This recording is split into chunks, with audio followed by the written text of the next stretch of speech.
Exercise 1.2 main question 1। सम बहुत छोटे छोटे हैं, सोच थोड़ी गहरी है। ध्यान से, जो आपके आने वाले एग्जाम होंगे उसमें आपको ज्यादातर एमसीक्यू ही पूछा जाएगा। तो हो सकता है एमसीक्यू ऐसे ही हो कि पता लगाओ कौन फाइनाइट है, कौन इनफाइनाइट है, कौन एम्प्टी है, कौन इक्वल है ना। तो आने वाला जो एग्जाम है उसको ध्यान में रखते हुए ये एक्सरसाइज काफी जरूरी है। चलो देखते हैं। Decide which of the following are equal set, है ना।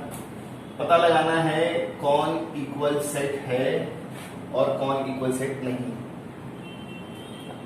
तो ये जो मेरे पास ए और बी है ना, देख रहे हो, हमको पता लगाना है क्या सेट ए और सेट बी इक्वल है। Decide which of the following are equal set और नॉट। ये इक्वल भी हो सकते हैं, ये इक्वल नहीं भी हो सकते हैं, इसका हमें फैसला करना है। फिर लास्ट में जो भी आपका सवाल का जवाब होगा उसको आपको जस्टिफाई करना होगा। जस्टिफाई योर आंसर मतलब आपको सबूत पेश करना होगा। आपको जुमले लिखने होंगे कि अगर आप इक्वल कह रहे हो तो क्यों वो इक्वल है, और अगर आप इक्वल नहीं कह रहे हो तो क्यों वो इक्वल नहीं है। ठीक है, चलो देखते हैं। अभी बात सुनो। मैं जैसे ही मेरे गिवन सेट को देख रहा हूं तो मेरी नजर इस वाले पार्ट पे गई। सच दैट दिख रहा है, दिख रहा है ऐसे ही। मैं जैसे ही सेट बी को देख रहा हूं मेरी नजर इस वाले पार्ट पे गई। मुझे सेट ए में भी सच दैट वाली निशानी दिख रही है, मुझे सेट बी में भी सच दैट वाली निशानी दिख रही है। इसका मतलब क्या है? किसी सेट में अगर सच दैट है इसका मतलब क्या है कि ये अनसॉल्व्ड सेट है ना। जो गिवन चीज है वो अनसॉल्व्ड है। तो पहला सेट भी अनसॉल्व्ड है, दूसरा सेट भी अनसॉल्व्ड है। मुझे जो फैसला करना है ना कि ये इक्वल है या इक्वल नहीं है, तो मैं तुरंत फैसला नहीं करूंगा। पहले मैं इस अनसॉल्व्ड सेट को सॉल्व करूंगा और फिर उसके बाद मैं अपना फैसला सुनाऊंगा। ठीक, तो ये ध्यान रखने का कि जो दिया हुआ सेट है वो सॉल्व है या वो सॉल्व नहीं है। तो जब भी जैसे अगर मैं बोलूं Z नाम का सेट है, उसके अंदर X वाले लोग कुछ इस तरह से, तो जैसे ही कुछ इस तरह से आया ना, है ना, इसको सच दैट की साइन बोलते हैं। जैसे ही सच दैट आया समझ जाने का कि वो अनसॉल्व्ड सेट है।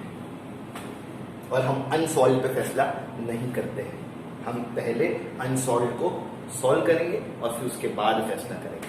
ठीक है, चलो सब देखें। चलो हाँ, सब ध्यान से, सब एकदम ध्यान से देखें। पर पहचान करनी है कि ये इक्वल है या ये इक्वल नहीं है। जो दिए हुए सेट है वो अनसॉल्व्ड है। कैसे मालूम पड़ा? मुझे यहाँ पे सच दैट की निशानी दिख रही है, तो जब भी सच दैट की निशानी दिखे मतलब वो अनसॉल्व्ड है। मैं अनसॉल्व्ड को पहले सॉल्व कर लूंगा और फिर उसके बाद फैसला करूंगा। देखो मैं कैसे सॉल्व करता हूँ, ध्यान से देखो। इसको ले आओ नीचे, A is equal to curly bracket open, और ये जरूरी है कि आप कर्ली ब्रैकेट ही डालोगे, ऐसा वाला या ऐसा वाला नहीं चलेगा। ठीक है, तो curly bracket open, x such that 3x - 1 is equal to 2। इसको सॉल्व करना है। हाँ, देखो मैं कैसे सॉल्व करूंगा। मैं देख रहा हूं कि यहां पे एक इक्वेशन है,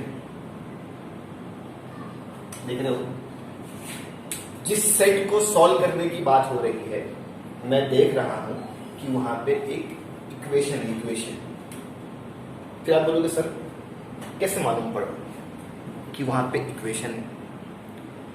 तो मैं कहूंगा एक जुमला जिसके बीच में इक्वल टू दिख जाए उसे हम इक्वेशन कहते हैं। तो देखो एक स्टेटमेंट है, बीच में इक्वल टू है, ये इक्वेशन है। अब इस इक्वेशन को मैं यहां उठा लिया, 3x -1 इज इक्वल टू 2। सुने, ए नाम का सेट अनसॉल्व था, मैं उसको सॉल्व करने की सोच रहा हूं। मैंने ये देखा कि उस सेट के अंदर एक इक्वेशन प्रेजेंट है। इक्वेशन की पहचान इक्वल टू दिखा, मतलब इक्वेशन, उसको उठा के लेके ठीक। अरे ठीक, अब इसमें से ना, इसमें से एक्स फाइंड कर लेंगे।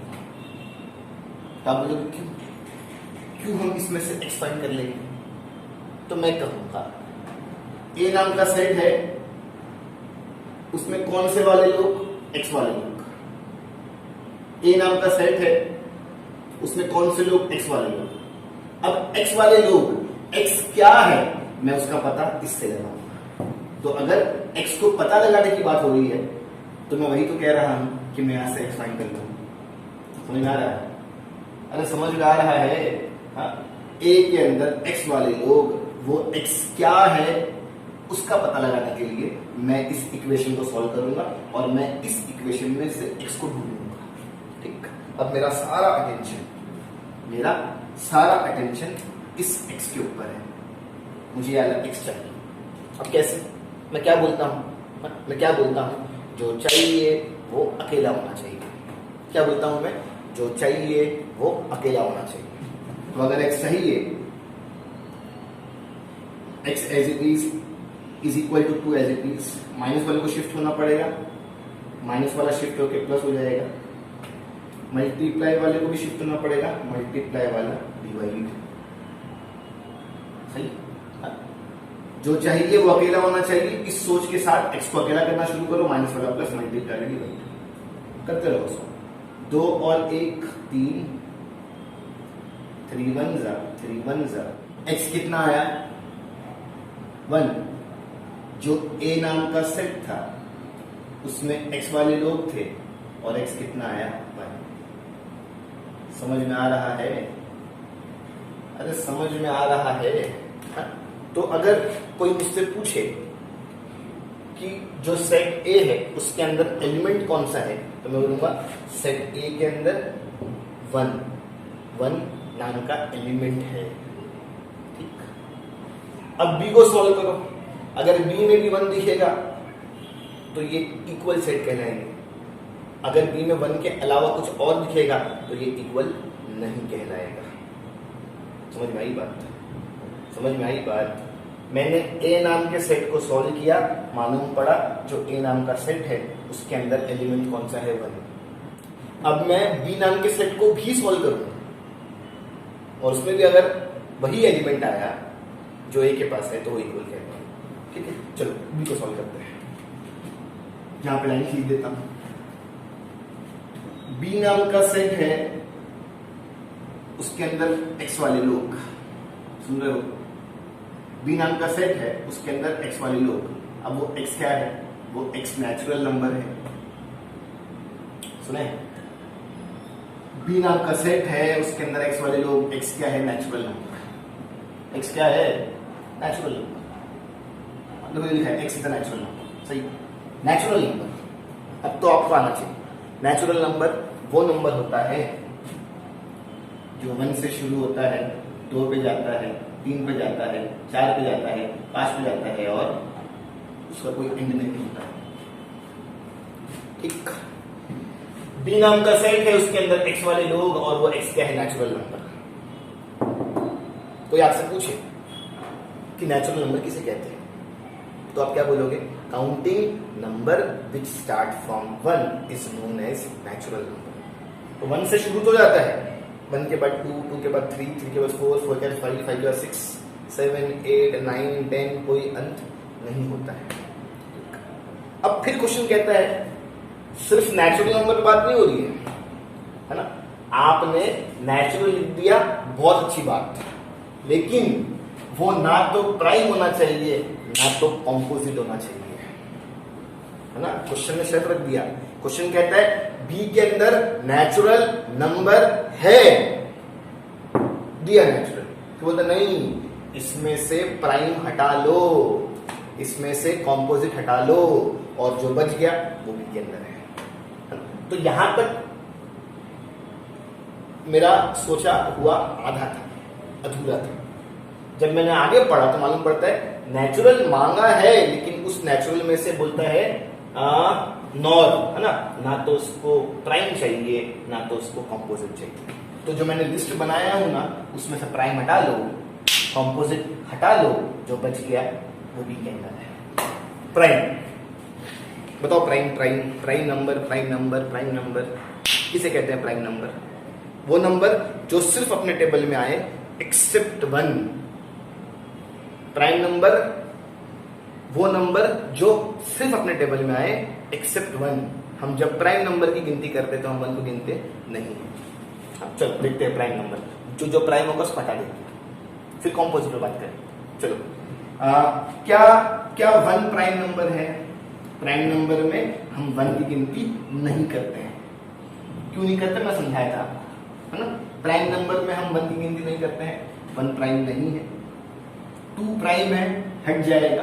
3 प्राइम है, हट जाएगा। 5 प्राइम है, हट जाएगा। सही सही कि नहीं? फिर क्या कहता है? ना तो प्राइम चाहिए, ना तो कंपोजिट चाहिए। तो प्राइम मतलब वो नंबर जो सिर्फ अपने टेबल में आए एक्सेप्ट वन। कंपोजिट मतलब जो दूसरों के टेबल में भी आए। सही। कंपोजिट मतलब जो दूसरों के टेबल में भी आए, है ना। तो उसकी पहली डिमांड थी कि आप नेचुरल दो, मैंने नेचुरल दिया। उसकी दूसरी डिमांड कि उस नेचुरल में से प्राइम कम कर दो, मैंने प्राइम कम कर दिया। उसकी तीसरी डिमांड उस नेचुरल में से कंपोजिट भी कम कर दो, अब मैं कंपोजिट कम करता हूं। ठीक है। कंपोजिट मतलब जो दूसरे के टेबल में भी आए। कंपोजिट मतलब जो दूसरे के टेबल में भी आए। चलो वन, क्या वन किसी और के टेबल में आता है? नहीं, तो वन कंपोजिट नहीं हुआ। क्या 4 किसी और के टेबल में आता है? हाँ, 4 अपने में भी आता है, 4 2 में भी आता है, तो 4 कंपोजिट हुआ। इसे भी हटना होगा। ले देखिए, सब खत्म हो चुका है, सिर्फ क्या बचा है? 1, है ना। सिर्फ क्या बचा है? 1। तो अगर कोई मुझसे पूछे कि सर बी नाम का सेट है और उसके अंदर कौन सा एलिमेंट है, तो मैं बोलूंगा सॉल्व करने बाद मालूम पड़ा कि बी के अंदर सिर्फ 1 है, ए के पास भी सिर्फ 1 है, बी के पास भी सिर्फ 1 है। इनके एलिमेंट मैच कर रहे हैं, तो ये आपस में क्या होगा? इक्वल। सही सही कि नहीं? देखो मैं कैसे इसको स्टेटमेंट दूंगा। सिंस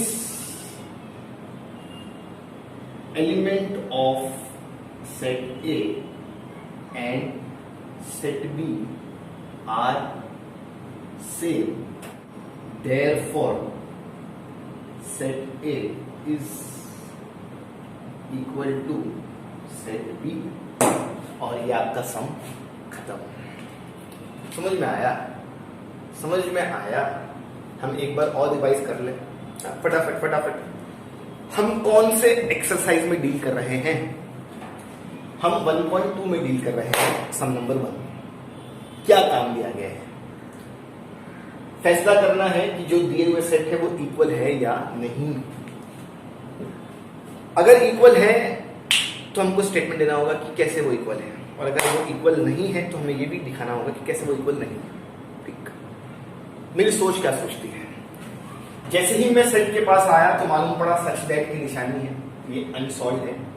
जैसे ही मैं सेट बी के पास आया, सच दैट की निशानी है, ये भी अनसॉल्व्ड है। तो ये भी अनसॉल्व्ड है, ये भी अनसॉल्व्ड है। जब तक मैं इन्हें सॉल्व नहीं कर लेता तब तक मैं फैसला सुना सकता नहीं। तो फैसला सुनाने से पहले ये जरूरी है कि आप सेट को सॉल्व करो। कैसे? चलो इसे ले आओ। ले आए? ले आए? अब देखो आप कैसे पढ़ोगे। देखो आप कैसे पढ़ोगे। ए नाम का सेट है, उसमें एक्स वाले लोग। ए नाम का सेट है, उसमें एक्स वाले लोग। और जब मैंने ये जानना चाहा कि ये x क्या है, तो मालूम पड़ा आगे एक इक्वेशन दिया हुआ है। ए नाम का सेट है, उसमें x वाले लोग। जैसे ही मैंने ये जानना चाहा कि x क्या है, तो आगे इक्वेशन दिया हुआ है। जब भी इक्वेशन दिया होगा मैं इक्वेशन को आगे ले आऊंगा, सिर्फ इक्वेशन। आगे वैसे ही करोगे आप। जब भी इक्वेशन दिया होगा आप इक्वेशन को आगे ले आओगे। अब अगर आपका फिर मन सोचता है सर कैसे मालूम पड़ा कि इक्वेशन है, तो मैं बोलूंगा इक्वल टू लिखा हुआ है, तो वो इक्वेशन। इस पूरे इक्वेशन में x चाहिए, क्योंकि यहां पे मुझे x की खोज है ना। a चाहिए, a नाम का सेट है, उसमें x वाले लोग, और मुझे x की खोज है। x चाहिए, x को अकेला कर दो, आपको मिल गया x1। अगर a के अंदर x वाले लोग हैं तो x कितना आया 1। अगर a के अंदर x है तो x कितना आया 1। तो a के अंदर मैंने x की वैल्यू दिखा दिया। a के अंदर x है, x कितना 1, मतलब a के अंदर कितना है 1। कोई मुझसे पूछे कि सेट a के अंदर क्या है, तो 1 और ये रहा उसका एक्सप्लेनेशन। ठीक, अब बारी है सेट b की। किसकी बारी है? सेट। तो मैंने क्या किया, क्वेश्चन कहता है कि b नाम का सेट है, उसमें x वाले लोग, और जो x है वो नेचुरल है, जो 1 से शुरू होता है। 1 2 3 4 5 6 7 8 9, कोई अंत नहीं, कोई अंत नहीं। क्या b के अंदर सिर्फ नेचुरल नंबर ही है? आप बोलोगे नहीं। पहली बार में वो नेचुरल मांगता है, दूसरी बार में बोलता है प्राइम कम कर दो, तीसरी बार में बोलता है कंपोजिट कम कर दो। तो तीनों शर्त पूरी करने बाद जो नंबर बचा वो b के अंदर है। तो मैंने पहली बार में नेचुरल दे दिया, अब प्राइम कम करो। 1 प्राइम नहीं होता है क्योंकि हम 1 प्राइम नहीं होता है क्योंकि हम प्राइम की गिनती करते समय 1 को नहीं काउंट करते हैं। उनका डेफिनेशन है। 2 प्राइम होता है 2 कम, 3 प्राइम होता है 3 कम, 4 प्राइम होता है 4 कम, 7 प्राइम होता है 7 कम। प्राइम हटा दिया। अब नॉन कंपोजिट, कंपोजिट भी नहीं चाहिए। कंपोजिट मतलब जो दूसरे के टेबल में जाए। 4 अपने टेबल में भी जाता है, दूसरे में भी जाता है। 6 अपने में जाता है, दूसरे में भी जाता है। 8 अपने में जाता है, दूसरे में भी जाता है। 9 अपने में जाता है, दूसरे में भी जाता है। तो पहले बनाया नेचुरल, नेचुरल में से प्राइम कम कर दिया, कंपोजिट कम कर दिया, जो बच गया वो बी के अंदर है। तो क्या बच गया? 1 बच गया ना। तो जो बच गया वो बी के अंदर है, क्या बच गया? 1। अब चेक करो, जो एलिमेंट सेट ए के पास है वही एलिमेंट सेट बी के पास है। Since element of set A and set B are same, therefore set A is equal to set B। हम जुमला लिखेंगे कि जो सेट A है और जो सेट B है इनके एलिमेंट सेम है, इसलिए आपस में इक्वल है। Awesome। अब हम आगे सम नंबर 2 सॉल्व करेंगे।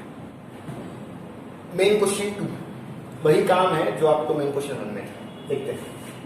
Decide whether the set A and B are equal set, है ना। पता लगाओ कि वो जो सेट A है और जो सेट B है क्या वो इक्वल है या वो इक्वल नहीं है, और जैसा भी आपका आंसर होगा आपको उसके लिए आपका रीजन देना है, स्टेटमेंट देना है। ठीक है, चलो। A नाम का सेट है, उसमें इवन प्राइम नंबर है। सुन रहे हो? अरे सुन रहे हो ना? A नाम का सेट है, उसमें इवन प्राइम नंबर है।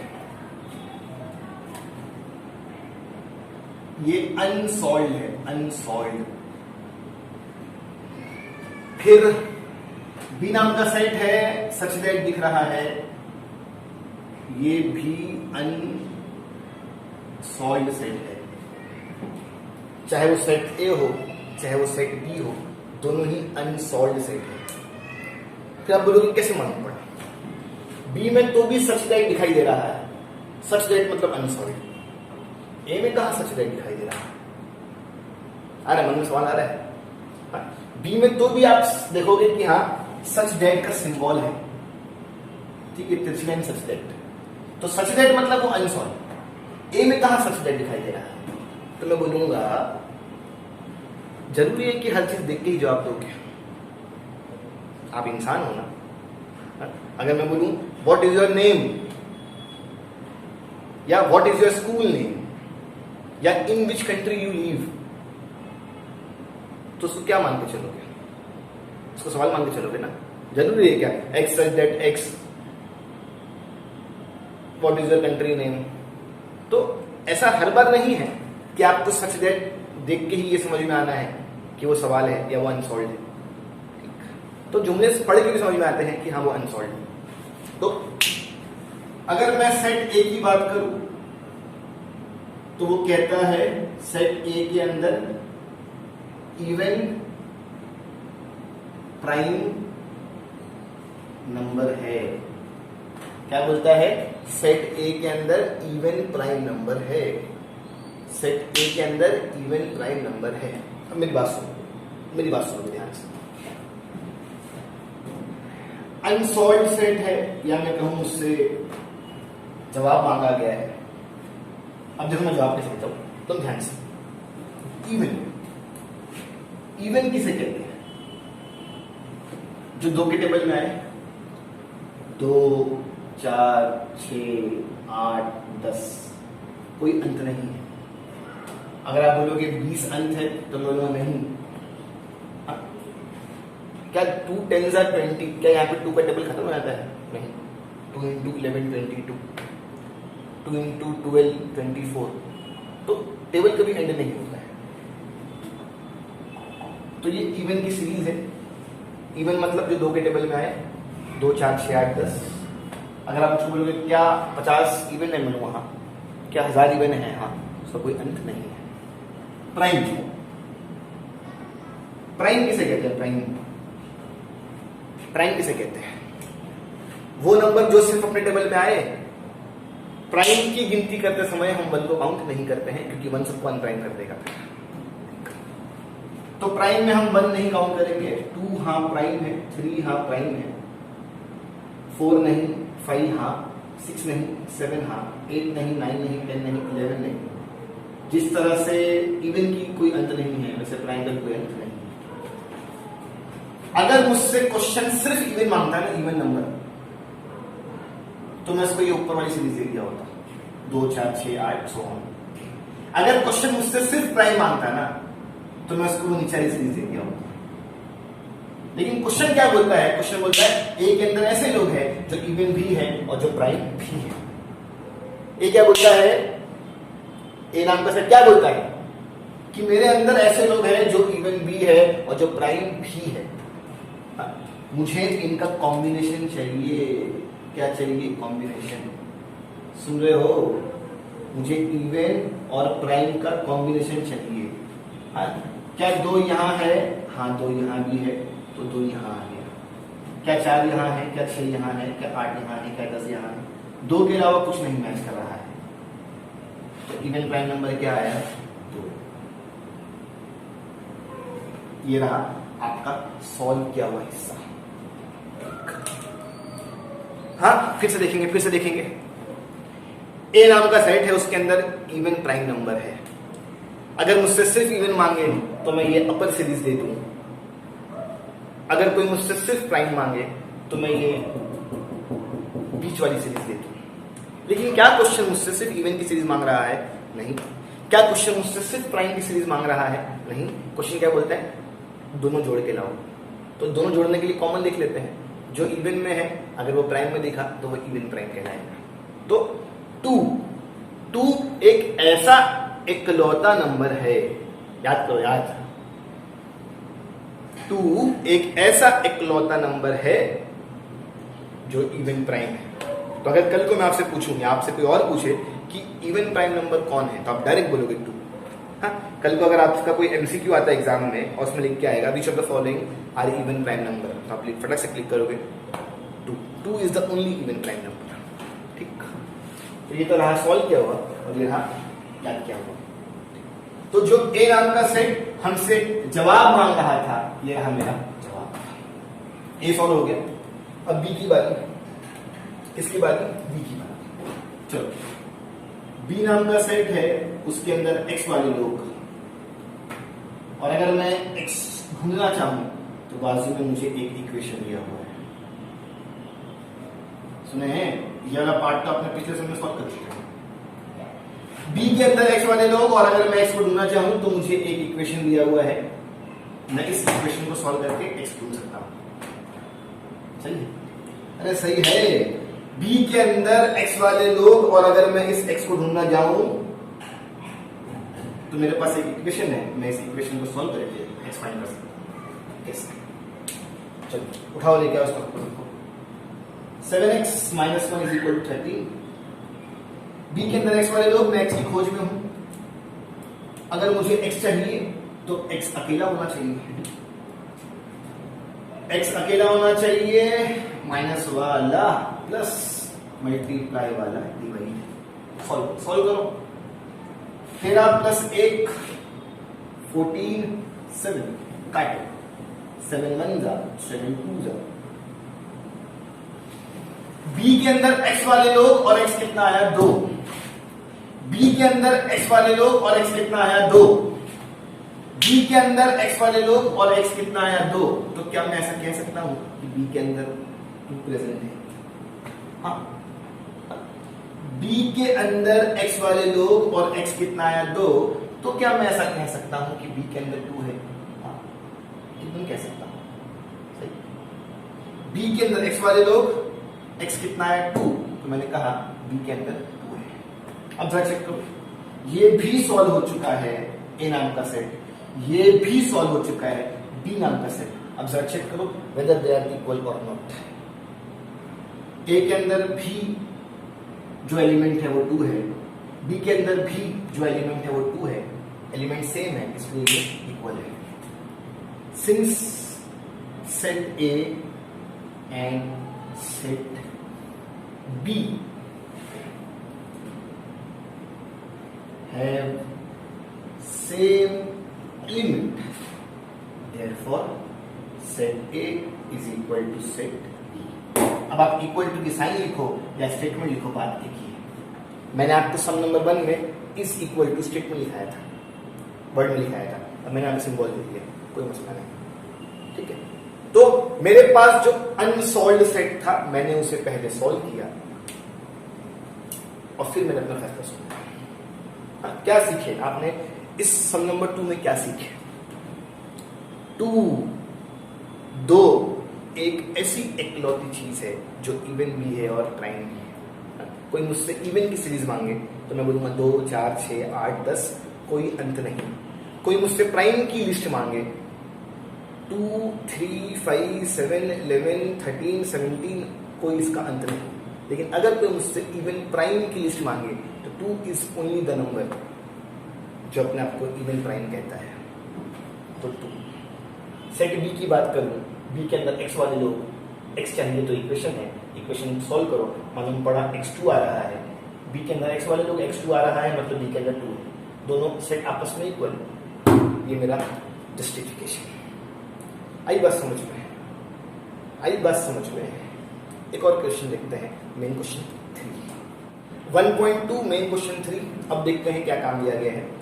क्वेश्चन कहता है which of the following set are empty set and why. है ना, एम्प्टी, सुनने का मेरी बात। एम्प्टी मतलब होता है खाली, है ना। एम्प्टी का हिंदी में क्या मतलब है? खाली। ठीक। अगर ऐसा हुआ ना कि क्वेश्चन ने कोई चीज मांगा और वो है ही नहीं तो वो एम्प्टी सेट कहलाएगा। जैसे मैं अगर आपसे बोलूं कि मुझे ऐसे ट्रायंगल का नाम बताओ जिसके पास 4 साइड है, तो क्या ऐसा कोई ट्रायंगल है? ऐसा कोई ट्रायंगल है आपके पहचान में? ट्रायंगल का डेफिनेशन ही क्या होता है? Figure with 3 side is known as triangle. तो क्या अपने पास कोई ऐसा ट्रायंगल मौजूद है जिसके पास 4 साइड होगा? नहीं। तो मैंने आपसे वो चीज मांगा जो है ही नहीं। तो इस तरह की चीजें क्या होती है? एम्प्टी होती है। मांगा हुआ है ही नहीं। ठीक। अरे ठीक। फिर मैं अगर आपसे बोलूं कि मुझे ना आप 2 लाइन जो पैरेलल है उसका इंटरसेक्शन का नाम दे दो। सुने, फिर मैं आपसे कहूं कि 2 लाइन पैरेलल है, मुझे आप उसके इंटरसेक्शन का नाम दे दो। तब बोलोगे पैरेलल लाइन मतलब जो कभी नहीं टकराती। अब जब वो कभी टकराती ही नहीं है तो वो इंटरसेक्ट कैसे होगी? और जो इंटरसेक्ट ही नहीं हो रही है तो उसका पॉइंट ऑफ इंटरसेक्शन कहां से आएगा? सही है। मैं आपसे वो चीज मांग लिया जो है ही नहीं, तो ऐसे केस में क्या होगा? चीज एम्प्टी होगी। तो ये 2 एग्जांपल थे। अब सम देखते हैं। सम का मांगा हुआ अगर हमारे पास होगा तो ठीक, अगर सम का मांगा हुआ हमारे पास नहीं होगा तो एम्प्टी होगा। चलो देखते हैं कैसे। सच दैट की निशानी है मतलब वो अनसॉल्व है, सॉल्व करते हैं। ए नाम का सेट है, उसके अंदर ए वाले लोग नेचुरल नंबर, क्या बोलता है? नेचुरल नंबर, लेकिन स्मॉलर देन 0। सुने? अरे सुने कि नहीं सुने? नेचुरल नंबर चाहिए लेकिन 0 से कम। नेचुरल नंबर चाहिए लेकिन 0 से कम। नेचुरल नंबर किसे कहते हैं? जो 1 से शुरू हो।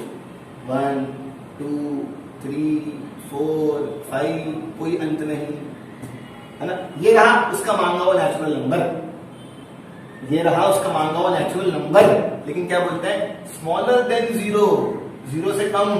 ये तो 0 से ज्यादा है, 0 से ज्यादा है, 0 से ज्यादा है, 0 से ज्यादा है, 0 से ज्यादा है। तो कुछ दिखा क्या? इसके अंदर कुछ दिखा क्या? पहली बार में नेचुरल दिख रहा था, लेकिन उसकी जो दूसरी शर्त थी ना, 0 से कम, तो जब मैं 0 से कम लोगों को ढूंढने गया तो मालूम पड़ा कोई नहीं, है ना? कुछ भी नहीं है जो इसने मांगा, वो है ही नहीं। देखो आपको सेट खाली दिख रहा हो, तो इसी ही को क्या बोलते हैं? Empty set. जो मांगा है वो है ही नहीं, देने के लिए हमारे पास कुछ भी नहीं है। Since set A contain no element, सुने? सेट ए है, उसके पास कोई भी एलिमेंट नहीं है, therefore set A is empty set। समझ में आया? अरे समझ में आया? हम पहचान कर रहे हैं कि वो जो दी हुई चीज है वो एम्प्टी है या वो एम्प्टी नहीं है। मांगा हुआ अगर है तो उसको सेट में दिखाओ। जैसे ही सेट में कुछ चीज दिखी तो वो नॉट एम्प्टी होगा। लेकिन अगर सेट खाली है ना, उसने नेचुरल मांगा, मैंने नेचुरल दिया, लेकिन नेचुरल के साथ साथ उसको वो नेचुरल चाहिए था जो 0 से कम होगा, तो बोलूंगा ऐसे नंबर ही नहीं होते, है ना? नेचुरल नंबर 0 से कम ऐसे होते ही नहीं है। उसका मांगा हुआ है ही नहीं, मैंने कुछ दिया ही नहीं, सेट खाली है। हाँ, तो इसी ही तरह के सेट को क्या कहते हैं? एम्प्टी सेट, है ना? अगर सेट में कुछ भी दिख जाए तो वो नॉट एम्प्टी है, लेकिन फिलहाल सेट खाली है तो एम्प्टी है। ठीक, सम नंबर 2 और सम नंबर 3 भी देख लेते हैं।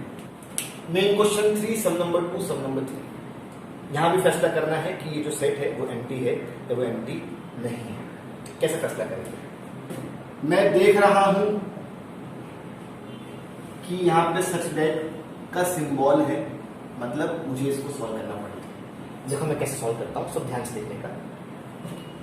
बी नाम का सेट है, उसके अंदर एक्स वाले लोग, और अगर मैं ये जानना चाह रहा हूं कि एक्स क्या है, बाजू में मुझे एक इक्वेशन दिया हुआ है। देखो इक्वल टू मतलब इक्वेशन। बी नाम का सेट है, उसके अंदर एक्स वाले लोग, और अगर मैं ये जानना चाह रहा हूं कि ये एक्स क्या है, तो बाजू में मुझे इक्वेशन दिया हुआ है। अब जब भी मुझे इक्वेशन दिया जाए तो मैं इक्वेशन को सॉल्व करता हूं, है ना? पिछले 2 सम में ऐसे ही हुआ था।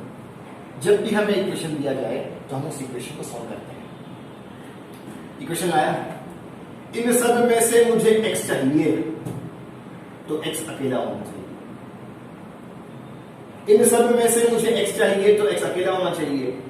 x के ऊपर स्क्वायर है, वो स्क्वायर मुझे नहीं चाहिए, स्क्वायर शिफ्ट होगा तो वो क्या बनेगा? रूट, है ना? आपको सिखाया गया आपके लोअर स्टैंडर्ड में, या मैंने अभी सिखाया आपको कुछ पिछले चैप्टर्स में। स्क्वायर शिफ्ट होगा क्या बनेगा? रूट। बी के अंदर एक्स वाले लोग, और अगर मैं ये जानना चाह रहा हूं कि एक्स क्या है, तो बाजू में इक्वेशन दिया हुआ है, मुझे उस इक्वेशन को सॉल्व करना होगा। इन सब में से मुझे एक्स चाहिए क्योंकि मैं यहां पर एक्स की खोज में हूं।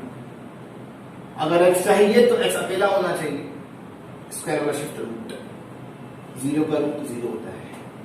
हाँ याद 0 का रूट 0 होता है। बी के अंदर एक्स वाले लोग, मैंने एक्स को ढूंढ के लाया, अब मैं कह सकता हूं कि हाँ बी के अंदर 0 है। सुने? अरे सुने कि नहीं सुने? बी के अंदर एक्स वाले लोग, मैंने एक्स ढूंढ के लाया, मैं कह सकता हूं कि हाँ बी के अंदर 0 है। Since set B contain element, element है, ये एलिमेंट है, element, ELEMENT। Since set B contain element, therefore it is not a empty set. बात समझ में आई? ये जो B नाम का सेट है ना, उसके अंदर एक एलिमेंट है 0 नाम का, है ना। जब B के अंदर कुछ नहीं होता, खाली होता, B curly bracket open curly bracket close, जब B के अंदर कुछ नहीं होता तो वो एम्प्टी कहलाता। फिलहाल तो B के अंदर 0 है ना, एक एलिमेंट है ना, तो जब एक एलिमेंट है तो वो एम्प्टी नहीं है। समझ में आया? अबे समझ में आ रहा है? आना ही चाहिए, आना ही चाहिए।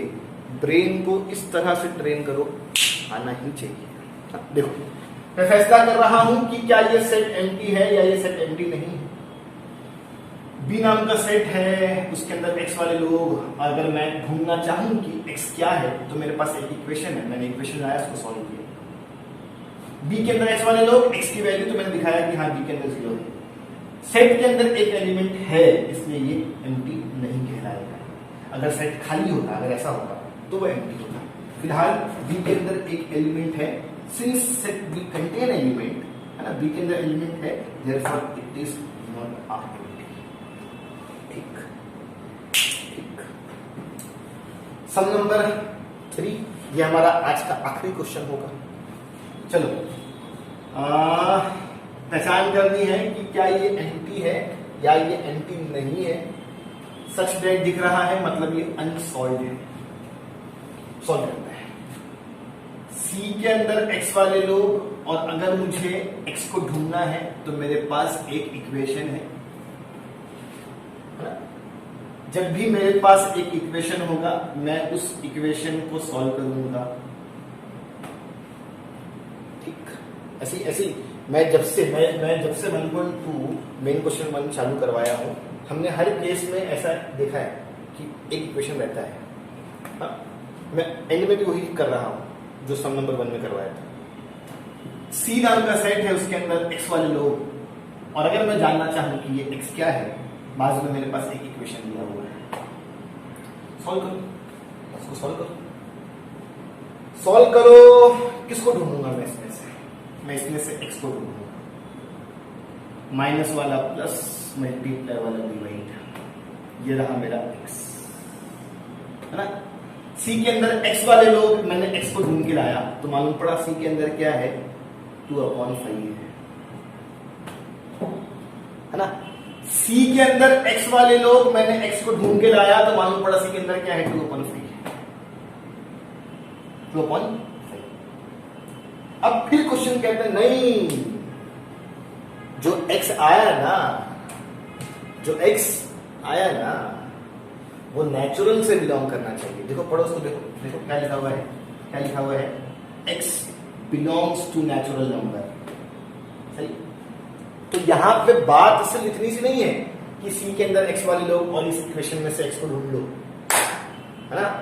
यहां पे बात इतनी सी नहीं है कि सी के अंदर एक्स वाले लोग और एक्स के लिए इक्वेशन को सॉल्व कर लो। जो एक्स आएगा ना, वो नेचुरल भी होना चाहिए, वो नेचुरल भी होना चाहिए। तो एक्स तो आया 2/5, लेकिन 2/5 नेचुरल नहीं है। समझे?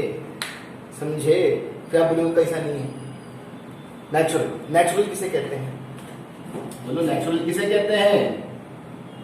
जो 1 से शुरू हो, 2 पे जाए, 3 पे जाए, जाता जाए।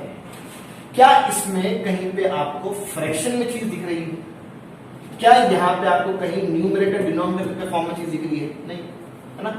फ्रैक्शन वाली चीज नेचुरल होती ही नहीं है, माइनस वाली चीज नेचुरल होती ही नहीं है।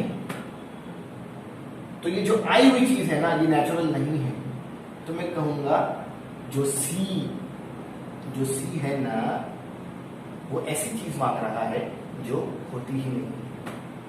समझा? तो सी खाली रह जाएगा, सी खाली रह जाएगा। ठीक ठीक। फिर से एक बार सुनने का, सी नाम का सेट है, उसके अंदर एक्स वाले लोग, मैंने एक्स को ढूंढने के लाया, तो क्या मैं यहां पे 2/5 लिख दूं? तब बोलोगे नहीं, 2/5 नेचुरल की कैटेगरी से बिलोंग नहीं करता है ना? तो x को ढूंढने के लिए बहुत अच्छी बात है, x को ढूंढने के लिए बहुत अच्छी बात है, लेकिन वो x नेचुरल भी होना चाहिए, जो कि यहां पे x नेचुरल नहीं है। अगर सिर्फ 2 होता ना तो मैं बोलता हाँ ये मेरी x की वैल्यू है, ये नेचुरल भी है, तो इसकी एंट्री यहां पे हो जाती। अगर सिर्फ 5 होता ना तो मैं कहता हाँ ये नेचुरल भी है, ये मेरी x की वैल्यू भी है, तो 5 की एंट्री यहां पे हो जाती। लेकिन यहां पे मसला ये है, माइनस वाला प्लस, मल्टीप्लाई वाला डिवाइड, ये x की वैल्यू है। जो क्वेश्चन कह रहा था सी के अंदर x वाले लोग, ये x की वैल्यू है, लेकिन मैं इसको यहां पे लिख सकता नहीं, क्योंकि x की वैल्यू के साथ साथ वो नेचुरल भी होना चाहिए था।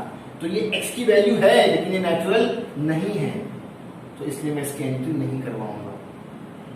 जो मांगा हुआ है वो खाली है। Since set C contain no element, therefore it is a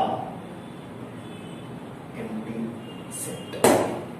समझ में आया? समझ में आया? अब कुछ बच्चों के मन में एक सवाल चल रहा होगा, सर x चाहिए, x अकेला होना चाहिए, माइनस वाला प्लस हो गया, मल्टीप्लाई वाला डिवाइड हो गया, ठीक, ये जीरो कहां गया? जीरो है ना? कुछ बच्चों के मन में ये सवाल चल रहा होगा ये जीरो कहां गया? तो मैं बोलूंगा जीरो मतलब घर खाली था। जीरो मतलब घर खाली था। जब घर में लोग भर गए तो घर भर गया। जब घर खाली था तो जीरो दिख रहा था, जब घर भर गया तो जीरो नहीं दिखेगा। जीरो का कोई रोल नहीं है, हम जीरो को आगे कंटिन्यू नहीं करेंगे। मैं उम्मीद करता हूं कि मेरा कहा हुआ आपको समझ में आया होगा, और इतना कोई बहुत टफ कंसेप्ट नहीं है। सही, जो अनसॉल्व्ड सेट है उसको सॉल्व करो, पता लगाओ कि क्या वो एम्प्टी है, क्या वो एम्प्टी नहीं है। जो अनसॉल्व्ड सेट है उसको सॉल्व करो और पता लगाओ क्या वो इक्वल है, क्या वो इक्वल नहीं है। 2-3 बार 6-7 बार अगर सॉल्व करोगे ना तो अपने आप चीज दिमाग में आ जाएगी। मैं आज का लेक्चर यही एंड कर रहा हूं। मैंने मेरे हर लेक्चर में कहा हूं कि याद करने पे जोर दो। मैथ्स तो अपनी जगह इंपॉर्टेंट है ही, लेकिन जो लर्निंग सब्जेक्ट है ना वो बहुत जरूरी है। इतने दिन से जो आप खाली बैठे हो, जो आप याद नहीं कर रहे हो, आपकी वो याद करने वाली हैबिट ना खत्म हो जाएगी, बहुत परेशानी हो जाएगी। तो अब तक अगर आपने याद करना शुरू नहीं किया है तो याद करना शुरू करो, क्योंकि अभी सितंबर में स्कूल खुलने वाली है, एग्जाम तुरंत हो जाएगा, बहुत भारी पड़ेगा। और एक बार रिजल्ट जब खराब आया ना तो कोई पूछने वाला नहीं है कि कोरोना था या कोरोना नहीं था, स्कूल खुली थी या स्कूल खुली नहीं थी, सब रिजल्ट ही पूछेंगे। तो प्लीज बच्चों मैथ्स करो, लेकिन लर्निंग पर ज्यादा ध्यान दो। लेक्चर सुनना जरूरी नहीं है, लेक्चर सुनने के बाद चीजों को याद करना जरूरी है, चीजों को लिखना जरूरी है। मैं कल आपको 1.4 स्टार्ट कराता हूं। मेरे को हर चीज करवानी है, आप जरा भी फिक्र मत करो, आप सिर्फ इस चीज की फिक्र करो कि आप याद कैसे करते हैं। चलो, अल्लाह हाफिज, कल मिलते हैं।